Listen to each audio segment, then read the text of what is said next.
जय हिंद दोस्तों, आज हम कवर करेंगे BA third year fifth semester political science यानी राजनीति शास्त्र। पेपर का नाम क्या है दोस्तों? पेपर का नाम है कंपैरेटिव गवर्नमेंट एंड पॉलिटिक्स, तुलनात्मक सरकार और राजनीति। इसके अंतर्गत हमें क्या पढ़ना है? यूके, यूएसए, स्विट्जरलैंड और चीन। दोस्तों यह तीसरा यूनिट है, ठीक है। तीसरा यूनिट कौन सा है? समाजवाद और समाजवादी राज्य की कार्यप्रणाली।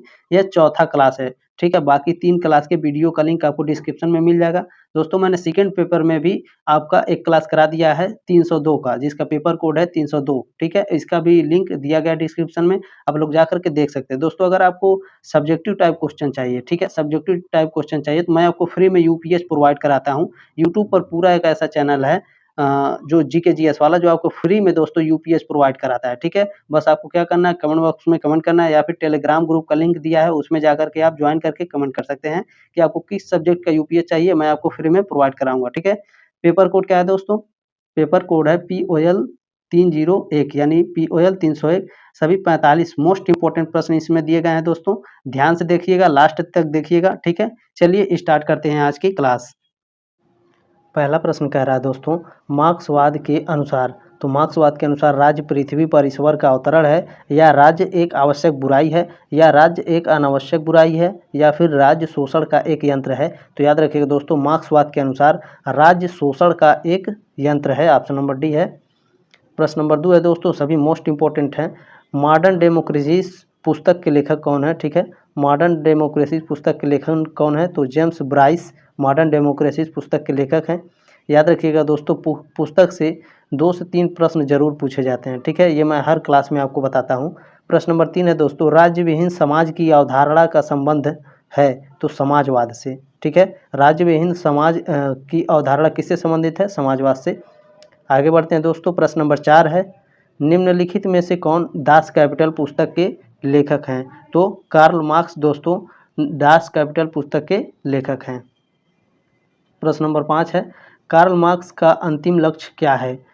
समाजवाद की स्थापना, या संपूर्ण समानता वाले समाज की स्थापना, वर्गहीन समाज की स्थापना, या पूर्ण राजनीतिक स्वतंत्रता वाले समाज की स्थापना। तो कार्ल मार्क्स का दोस्तों अंतिम लक्ष्य था, उनका अंतिम लक्ष्य था वर्गहीन समाज की स्थापना करना, ठीक है। ये मोस्ट इंपॉर्टेंट प्रश्न है, लिख लीजिएगा इसे। जो मोस्ट इंपॉर्टेंट प्रश्न होंगे उनको जरूर लिख लीजिएगा दोस्तों आप लोग, ठीक है। प्रश्न नंबर 6, भारत में प्रसिद्ध समाजवादी विचारक हैं, इनमें से कौन है? तो बाल गंगाधर तिलक भारत के प्रसिद्ध समाजवादी विचारक हैं, ये आ सकता है, ठीक है, इसे भी लिख लीजिएगा आप लोग। प्रश्न नंबर 7 है दोस्तों, किसके खिलाफ समाजवाद तीव्र प्रतिक्रिया के रूप में उभरा है? तो दोस्तों व्यक्तिवाद के खिलाफ, ठीक है, व्यक्तिवाद के खिलाफ समाजवाद तीव्र प्रतिक्रिया के रूप में उभरा है। आगे बढ़ते हैं दोस्तों, प्रश्न नंबर 8 है, वर्ग चेतना का सिद्धांत किस विचारक से संबंधित है? ठीक है, वर्ग चेतना का सिद्धांत किस विचारक से संबंधित है? तो कार्ल मार्क्स से, ठीक है, कार्ल मार्क्स से वर्ग चेतना का सिद्धांत संबंधित है। आगे बढ़ते हैं, प्रश्न नंबर 9 है दोस्तों, एक देश में समाजवाद, यह नारा किससे संबंधित है? तो यह नारा स्टालिन से संबंधित है। ऑप्शन नंबर बी है। आगे बढ़ते हैं, प्रश्न नंबर 10 है दोस्तों, निम्नलिखित कथनों में से कौन सा एक सही है? ठीक है, निम्नलिखित कथनों में से कौन सा एक सही है? एक समाजवादी राज्य यथा स्थिति का समर्थन करता है, ये सही है? नहीं, ये सही नहीं है दोस्तों, ये गलत है, ठीक है। एक समाजवादी राज्य भूमि एवं खानों का राष्ट्रीयकरण करना चाहता है, ये भी गलत है। एक समाजवादी राज्य स्वभावतः प्रजातंत्री विरोधी है, ये भी गलत है। तो दोस्तों इसमें सही ऑप्शन नंबर डी है, एक समाजवादी राज्य मुक्त व्यापार करने का समर्थन करता है। आगे बढ़ते हैं, प्रश्न नंबर 11 देखते हैं क्या कह रहा है दोस्तों। प्रश्न नंबर 11 है, स्थानीय स्वशासन प्रजातंत्र का आधार और प्रशिक्षण है, यह कथन किसका है? तो यह कथन है दोस्तों जॉन लॉक का, ठीक है। स्थानीय स्वशासन प्रजातंत्र का आधार और प्रशिक्षण है, यह जॉन लॉक ने कहा था। इंपॉर्टेंट प्रश्न है दोस्तों, लिख लीजिएगा इसे। आगे बढ़ते हैं, प्रश्न नंबर 12 है दोस्तों, विकासवादी समाजवाद का प्रकार नहीं है, इसमें से कौन है दोस्तों जो विकासवादी समाजवाद का प्रकार नहीं है? तो समष्टिवाद विकासवादी समाजवाद का प्रकार नहीं है। बाकी इसे याद रखिएगा, अगर पूछेगा दोस्तों विकासवादी समाजवाद का प्रकार कौन है, तो प्रजातांत्रिक समाजवाद, फेबियनवाद और क्रांतिकारी समाजवाद, ये विकासवादी समाजवाद है, ठीक है। आगे बढ़ते हैं, प्रश्न नंबर 13 है दोस्तों, समाजवाद क्या है, यह किसकी रचना है? ठीक है, समाजवाद क्या है, यह किसकी रचना है? तो इसे याद रखिएगा दोस्तों, कार्ल मार्क्स की रचना है। ऑप्शन नंबर बी है। ये मोस्ट इम्पोर्टेंट है, ठीक है, इसे लिख लीजिएगा जरूर, ये आ सकता है। समाजवाद क्या है या किसकी रचना है? कार्ल मार्क्स की। प्रश्न नंबर 14 है दोस्तों, निम्नलिखित में से कौन स्वप्नलोकीय समाजवादी नहीं है? इनमें से कौन स्वप्नलोकीय समाजवादी नहीं है? तो कार्ल मार्क्स स्वप्नलोकीय समाजवादी नहीं है। आगे बढ़ते हैं, प्रश्न नंबर 15 देखते हैं क्या कर रहा है। सर्वहारा वर्ग की तानाशाही का विचार किस विचारक से संबंधित है? तो यह कार्ल मार्क्स से संबंधित है। सर्वहारा वर्ग की तानाशाही का विचार किस विचारक से संबंधित है? Karl Marx. आगे बढ़ते हैं दोस्तों, प्रश्न नंबर 16 है, गांधी दर्शन में समाजवाद का विकल्प है? तो न्यासधारिता, ठीक है, ऑप्शन नंबर सी है। गांधी दर्शन में समाजवाद का क्या विकल्प है? न्यासधारिता। आगे बढ़ते हैं दोस्तों, प्रश्न नंबर 17 कह रहा है, प्रश्न नंबर 17 है प्रश्न नंबर 17 है दोस्तों, अपने शरीर तथा मस्तिष्क पर व्यक्ति की प्रभुत्व शक्ति असीम है, यह कथन किसका है? इंपॉर्टेंट प्रश्न है। तो यह कथन है दोस्तों कार्ल मार्क्स का, ऑप्शन नंबर डी है। प्रश्न नंबर 18 है दोस्तों, स्टेट एंड रिवॉल्यूशन नामक पुस्तक किसने लिखी है? इंपॉर्टेंट प्रश्न भी है। स्टेट एंड रिवॉल्यूशन नामक पुस्तक लेनिन ने लिखी है, ऑप्शन नंबर बी है। आगे बढ़ते हैं, प्रश्न नंबर 19 है दोस्तों, कार्ल मार्क्स के अनुसार समाज में कितने वर्ग होते हैं? तो कार्ल मार्क्स के अनुसार समाज में 2 वर्ग होते हैं। आगे बढ़ते हैं, प्रश्न नंबर 20 है, कार्ल मार्क्स के अनुसार उसके पहले का सारा समाजवादी चिंतन क्या था? तो उसके पहले दोस्तों सारा समाजवादी चिंतन काल्पनिक था, ऑप्शन नंबर ए है। आगे बढ़ते हैं दोस्तों, प्रश्न नंबर 21 है, निम्नलिखित कथन किसका है? अब तक के समाज का इतिहास वर्ग संघर्ष का इतिहास है। वेरी वेरी मोस्ट इम्पोर्टेंट प्रश्न है दोस्तों, ठीक है, इसे लिख लीजिएगा। अब तक के समाज का इतिहास वर्ग संघर्ष का इतिहास है, यह किसने कहा था दोस्तों? तो इसे कार्ल मार्क्स ने कहा था, ऑप्शन नंबर डी है। आगे बढ़ते हैं, प्रश्न नंबर 22 है दोस्तों, कार्ल मार्क्स के अनुसार ऐतिहासिक परिवर्तन होते हैं? तो कार्ल मार्क्स के अनुसार ऐतिहासिक परिवर्तन दोस्तों द्वंद्वात्मक के नियम से होते हैं। आगे बढ़ते हैं, प्रश्न नंबर 23 है, एक देश में समाजवाद, यह नारा संबंधित है, यह नारा किसने दिया था? तो स्टालिन ने दिया था। आगे बढ़ते हैं, प्रश्न नंबर 24 है दोस्तों, किसने मार्क्सवाद को अस्तित्ववाद से संबंध करने की कोशिश की? किसने मार्क्सवाद को अस्तित्ववाद से संबंध करने की कोशिश की थी? तो दोस्तों इसे कामू ने की थी। इंपॉर्टेंट प्रश्न है, ठीक है। आगे बढ़ते हैं, प्रश्न नंबर 25 है दोस्तों, ये सबसे फेवरेट क्वेश्चन है दोस्तों, ठीक है। यूटोपिया पुस्तक की रचना की गई, किसके द्वारा की गई थी दोस्तों? यूटोपिया पुस्तक की रचना, तो ये टॉमस मूर के द्वारा रचना की गई थी यूटोपिया। प्रश्न नंबर 26 है दोस्तों, मुक्त श्रम की व्यवस्था संबंधित है? तो मुक्त श्रम की व्यवस्था उदारवाद से संबंधित है, ऑप्शन नंबर ए है।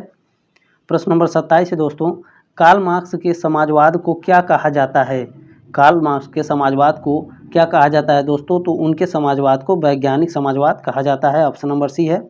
प्रश्न नंबर 28 है, समाजवाद एक ऐसे टोप के समान है जिसकी आकृति नष्ट हो गई है क्योंकि हर कोई इसे धारण करता है, यह कथन किसका है?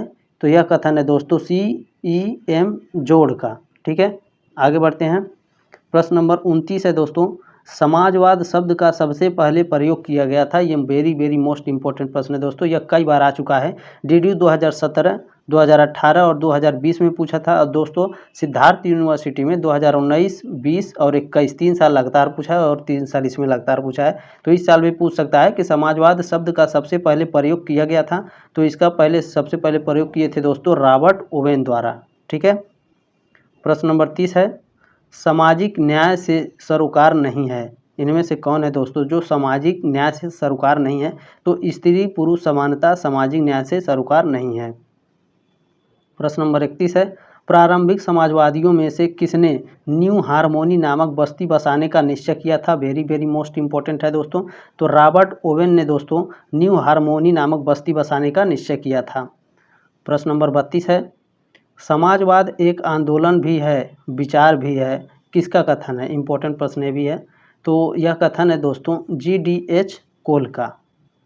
आगे बढ़ते हैं, प्रश्न नंबर 33 है दोस्तों, समाजवाद एक गिरगिट का सा धर्म है जो वातावरण के अनुसार रंग बदल लेता है, यह कथन किसका है? तो दोस्तों यह कथन है रैमजे म्योर का, ऑप्शन नंबर बी है। आगे बढ़ते हैं, प्रश्न नंबर 34 है, विकासात्मक समाजवाद का जनक कौन है? विकासात्मक समाजवाद का जनक बर्नस्टीन है। ऑप्शन नंबर डी है। प्रश्न नंबर 35 है दोस्तों, समाजवाद शब्द का प्रथम प्रयोग किस सन में किया गया था? ये भी इम्पोर्टेंट प्रश्न है दोस्तों। तो 1833 में, ठीक है, 1833 ईस्वी में समाजवाद शब्द का प्रथम प्रयोग किया गया था। आगे बढ़ते हैं। प्रश्न नंबर 36 है दोस्तों, समाजवाद का पिता किसे कहा जाता है? इनमें से कौन है दोस्तों जिनको समाजवाद का पिता कहा जाता है? तो रॉबर्ट ओवेन को समाजवाद का पिता कहा जाता है। प्रश्न नंबर 37 है दोस्तों, वैल्यू प्राइस एंड प्रॉफिट नामक पुस्तक के लेखक कौन है? तो इस पुस्तक के लेखक कौन है दोस्तों? तो कार्ल मार्क्स हैं। ऑप्शन नंबर सी है। आगे बढ़ते हैं। प्रश्न नंबर 38 है, मार्क्स द्वारा प्रतिपादित अतिरिक्त मूल्य का सिद्धांत किसके मौलिक चिंतन का विस्तार है? तो किसके मौलिक चिंतन का विस्तार है? तो रिकार्डो के मौलिक चिंतन का विस्तार है। प्रश्न नंबर 39 है, धर्म जनता के लिए अफीम है किसका प्रसिद्ध कथन है? वेरी वेरी मोस्ट इम्पॉर्टेंट है दोस्तों। तो यह कार्ल मार्क्स का है। ठीक है दोस्तों, धर्म जनता के लिए अफीम है, यह कार्ल मार्क्स का प्रसिद्ध कथन है। ठीक है, आगे बढ़ते हैं। प्रश्न नंबर 40 है, पूंजी के यह दो खंड दो व्यक्तियों कार्ल मार्क्स व एंजेल्स की कृति है, यह किसने कहा था? तो दोस्तों यह लेनिन ने कहा था। ऑप्शन नंबर ए है। आगे बढ़ते हैं। प्रश्न नंबर 41 है, वन लाइनर है यहाँ से दोस्तों कुछ प्रश्न। निषेध सिद्धांत निम्नलिखित में से किससे संबंधित है? निषेध सिद्धांत मार्क्सवाद से संबंधित है। दोस्तों आप लोग कमेंट करके बता सकते हैं, क्या मैं आप लोगों को वन लाइनर करा सकता हूँ? वन लाइनर क्वेश्चन आंसर चाहिए या फिर फोर लाइनर? ठीक है, कमेंट करके बताइएगा जरूर। प्रश्न नंबर 42 है, कार्ल मार्क्स ने हीगल के किस विचार को अपने एक महत्वपूर्ण सिद्धांत का आधार बनाया था? तो द्वंद्वात्मक भौतिकवाद सिद्धांत को महत्वपूर्ण सिद्धांत बनाया था। ठीक है, प्रश्न नंबर 43 है, प्रथम अंतर्राष्ट्रीय मजदूर संगठन का संस्थापक कौन था? तो एंजेल्स प्रथम अंतर्राष्ट्रीय मजदूर संगठन का संस्थापक था। प्रश्न नंबर 44 है दोस्तों, वैज्ञानिक समाजवाद का प्रवर्तक कौन है? तो कार्ल मार्क्स वैज्ञानिक समाजवाद का प्रवर्तक है। आगे बढ़ते हैं। प्रश्न नंबर 45 है, समाजवाद की स्थापना के लिए किस विचारक ने फ्लैक्स की स्थापना का विचार दिया था? तो चार्ल्स फूरियर ने दोस्तों फैलंक्स की स्थापना का विचार दिया था। ठीक है दोस्तों, मिलते हैं दोस्तों अगले क्लास में, तब तक ले जय हिंद, वंदे मातरम।